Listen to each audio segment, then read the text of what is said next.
में यहाँ पे काफी यंगस्टर्स भी बैठे हुए हैं।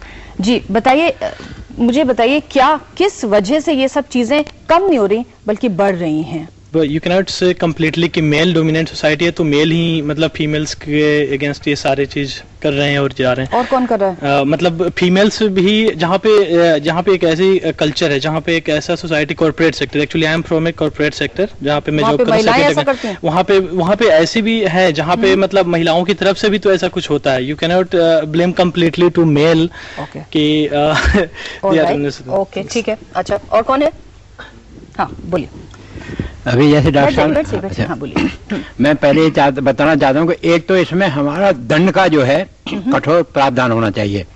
दूसरा सामाजिक सोच में परिवर्तन, वो मीडिया के द्वारा और प्रचार के द्वारा।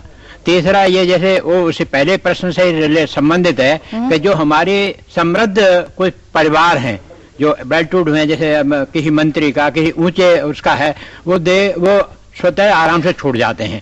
तो इस ये एक मेन कारण है। और ज्यादातर आप देखेंगे इस केसेज में जो सेक्सुअल हरासमेंट में वही आदमी या परिवार के बच्चे ही सम्मिलित हैं जो कि आसानी से इन चीजों से छूट जाते हैं। मतलब आप कह रहे हैं कि बड़े बाप की जो औलादें होती हैं वो ज्यादा स्वतंत्र होती हैं अपने आप में, ये कह रहे हैं। ओके और हाँ आप मुझे बताइए क्यों हम लोग लड़कियां महिलाएं खामोशी से क्यों रहती हैं, इसके बारे में आवाज क्यों नहीं उठाती? मुझे ऐसा लगता है कि जो लड़कियों के साथ अगर मतलब किसी लड़की के साथ अगर कोई सेक्सुअल हैरेसमेंट होता है तो पहले तो वो अपने पेरेंट्स को बताने में बहुत डरती है। ठीक है। दूसरी बात, अगर पेरेंट्स को बता भी देती है तो पेरेंट्स को यूं लगता है कि कल को इस बारे में सबको पता चलेगा तो उनकी बदनामी होगी। तो मुझे ऐसा लगता है इसलिए लड़कियां चुप रहती हैं, बोलती नहीं है। या हाँ बोलिए। मैम एक और बात है कि अगर किसी के साथ ऐसी कोई प्रॉब्लम होती है तो इस बात का जब पता चलता है तो उनकी फैमिली की तरफ से बहुत ज्यादा उनको दबाया जाता है। अच्छा आप मुझे बताइए क्या वजह आप मानते हैं, मतलब आप लोग सब यंग गर्ल्स हैं, स्कूल कॉलेज सब जगह जाती हैं, बाहर जाती हैं, किस तरह की मेंटालिटी है जो कि नजर आती है? क्या क्या चीजें हैं जो नजर आती हैं आप लोगों को और कहीं ना कहीं अंदर से डराती हैं, खौफजदा करती हैं? डराने की बात मैम ये है कि हमें ये बोला जाता है अगर किसी लड़के के साथ कोई प्रॉब्लम मतलब कोई छेड़छाड़ होती है, सेक्सुअल हैरेसमेंट होती है, तो उन्हें ये बोला जाता है कि आपने कपड़े सही नहीं पहने थे, आप इस टाइम घर से बाहर जा रही थी। मैम बोलने की बात है कि छोटी से छोटे बच्चे 8-10 साल की लड़कियों के साथ भी ये प्रॉब्लम होती है, रेप्स होते हैं, बहुत एजेड लेडीज के साथ भी रेप्स हुए हैं। तो ये तो पॉइंट नहीं बोलना चाहिए कि आपने कपड़े गलत पहने थे। ये लोगों की जो मेल सोसाइटी है उनकी सोच में गड़बड़ है, उनकी सोच में गलत चीज है। हमारी लड़कियों की इतनी बड़ी गलती नहीं होती। ओके और दीजिए। हाँ आगे दीजिए। बीच में से एक क्वेश्चन ये उठा था कि जब तक मामला पूरी तरह उछले नहीं तब तक वो सही तरह से उसका एग्जीक्यूशंस नहीं होते। तो मेरे समझ से इस पूरे प्रोसेस को एक प्रोसेस में डालना पड़ेगा जहां पर आप अपने कंप्लेंट्स को एग्जीक्यूट करवा सकते हैं और उसका प्रॉपर एक स्ट्रक्चर होना चाहिए जहां पर लोगों को जो भी जिसके साथ उत्पीड़न हुआ है उसको पब्लिक को ना मालूम पड़े और उसको सोल्यूशन मिल जाए। मेन समस्या ये है कि उसको ये डर रहता है कि मैं बदनाम हो जाऊंगी या मैं बदनाम हो जाऊंगा। ओके इधर दीजिए। हमें ये नहीं पता कि महिलाएं जो हैं वो उपभोग की वस्तु हैं, लेकिन हमारे सामने मीडिया ही प्रस्तुत करता है महिला को एक उपभोग की वस्तु की तरह। अगर हम घर जाते हैं, टेलीविजन खोल के देखते हैं तो उस पर जितने सारे प्रोग्राम्स आते हैं या एडवर्टीजमेंट आते हैं, जो मेल प्रोडक्ट का ऐड है उसमें महिलाओं को दिखाया जाता है। अगर किसी परफ्यूम का ऐड है उसमें एक महिला को दिखाया गया तो हमारे दिमाग में भी कहीं ना कहीं ये आ जाता है कि मैं भी ये परफ्यूम यूज करूं तो शायद ऐसा हो सकता है, शायद तो लड़की मेरे भी पास आ जाएगी, आ सकती है। तो ये चीज है कि मीडिया भी इस चीज को एक लड़कियों को, खास करके लड़कियों को एक प्रोडक्ट के तौर पे प्रस्तुत करता है। मतलब आप ये कह रहे हैं कि घर के संस्कार उनसे कोई फर्क नहीं पड़ता, मतलब घर से आपको क्या सिखाया जाता है उससे कोई फर्क नहीं पड़ता, टीवी से फर्क पड़ रहा है? नहीं, उनसे भी फर्क पड़ता है, लेकिन आज ये टेक्नोलॉजी का जमाना है, आज बिना टीवी देखे कोई रह नहीं सकता। दीजिए। हाँ बताइए साहब। मैम मीडिया तो रेस्पॉन्सिबल है। हाँ। आपने फिल्म देखी होगी सनी देओल वाली? नहीं मैं नहीं देखती ज्यादा फिल्म। आप शो में बिजी रहते होगे। हाँ बहुत ज्यादा। सनी देओल मीनाक्षी शोसादरी से कैसे कैसे क्वेश्चन पूछता है उसमें, फिल्म का नाम याद नहीं आ रहा। हाँ, फिर आप कैसे उम्मीद करते हो, मीडिया भी वैसे चली जाती है, एक रेप केस है उस 24 घंटे वही दिखाते हैं, दिखाओ देखो जी देखो जी देखो जी देखो जी, कैसा बतंगड़ बनता है उस घर परिवार का। मीडिया का तो रोल है, आप एक साइड ये चीज हो और दूसरी साइड कोई नेशनल न्यूज हो उसको छोड़ देते हो आप। और आप मीडिया क्या करती है, सिर्फ दिखाने का काम है मीडिया का। मीडिया ने कुछ किया है इस क्षेत्र में कि ऐसा ना हो? मतलब आपको लगता है कि मीडिया पे मीडिया भी रेस्पॉन्सिबल है, मीडिया भी रेस्पॉन्सिबल है और हम लोग कुछ रिस्पॉन्सिबल नहीं, मीडिया की जिम्मेदारी अच्छा दोनों की। ओके, आप हाँ बोलिए।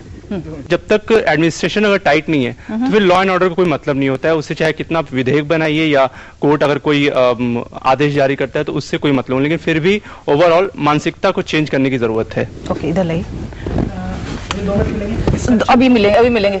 मीनाक्षी, एक बात जो लॉ को लेकर है वो ये है कि इसमें रेप के समकक्ष माना जाएगा सेक्सुअल हैरेसमेंट को, इसको आप किस तरह से देखती हैं? और गोपनीयता की बात भी इसमें कही जाती है कि आप हो सकता है किसी पुरुष के पूरे करियर को ही तबाह कर दें, क्योंकि कानूनी प्रक्रिया को अपना उस तरह से काम करने का मौका उसमें नहीं है, क्योंकि गोपनीयता बहुत ज्यादा है। आप आरटीआई के जरिए भी जो शिकायतकर्त्री है उसके बारे में कोई ब्यौरा या कोई भी सवाल का जवाब आप नहीं देंगे। ये सारी जो चीजें इसमें प्रस्तावित हैं, क्या आपको लगता है कि इससे कुछ ज्यादा हानि होगी? देखिए, जब हम समाज को बदलने की बात कर रहे हैं और हर एक पक्ष की रिस्पांसिबिलिटी है, परिवार की रिस्पांसिबिलिटी एक प्रकार की है, मीडिया की रिस्पांसिबिलिटी भी एक प्रकार की है, और जो फेमिनिस्ट मूवमेंट था वो महिलाओं को बराबर का दर्जा लाने के लिए था, ना कि उनको कमोडिटी बनाने के लिए था।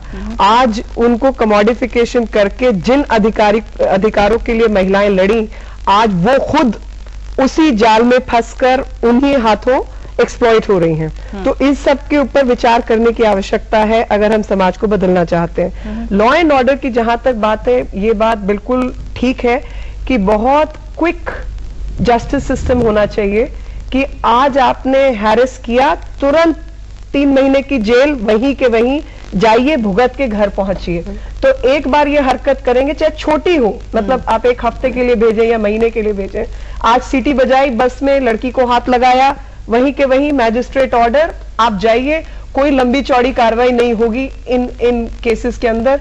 और सजा का चाहे सुधरने का मौका देने के लिए सजा आप कम रखिए, 15 दिन, हफ्ता, 10 दिन, कुछ इस तरीके से, तो वो सुधार आएगा।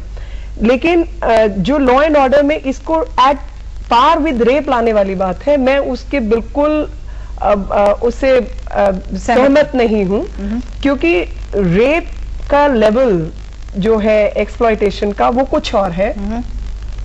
और जब यंग लड़के और लड़कियां साथ पढ़ते हैं, घूमते हैं, काम करते हैं, मैं जस्टिफाई नहीं कर रही कि किसी को सीटी बजाना ठीक है, मैं ये नहीं कह रही, लेकिन एक कुछ ह्यूमन टेंडेंसीज भी हैं। एक बात जो ये आप कह रही हैं कि साथ रहते हैं, जैसे कि आजकल बहुत है कि आप सहमति से फ्लर्टेशन, मैं वही कह रही हूं, मैं वही शब्दावली का भी इस्तेमाल होता है। फ्लर्टेशन मैं मतलब क्योंकि उम्र का फर्क है, तो जो मेरे जैसे मिडिल एज लोग हैं उनकी सोच कुछ और है, यंग जो जनरेशन है उसकी सोच कुछ और है। किसी के गले में हाथ डालना, किसी के हाथ पकड़ के सड़क पे चलना, कुछ सामान उठाते हुए किसी को छू देना, कुछ एक एक्सेप्टेड नॉर्म जैसी चीज है। मतलब शायद मेरी उम्र के लोग उस बात को थोड़ा आंख ऊपर करके देखेंगे, मगर बहुत लोग शायद वो एक्सेप्टेबिलिटी ऑफ लाइफस्टाइल में उसको मान लेंगे।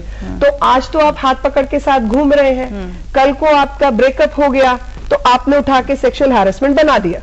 तो कहीं ना कहीं उस बात को मद्देनजर रखते हुए कानून बनने चाहिए। और रेप की डेफिनेशन में आप सेक्सुअल हैरेसमेंट को बिल्कुल नहीं ला सकते, बिल्कुल नहीं ला सकते। लक्ष्मी, एक बात जो ये कह रही है, थोड़ा सा जनरेशन का भी फर्क होता है कि आज की जनरेशन में बहुत सारी चीजें शायद आम है, लेकिन उसमें भी वो आम है, लेकिन आप सबके साथ उस तरह का व्यवहार पसंद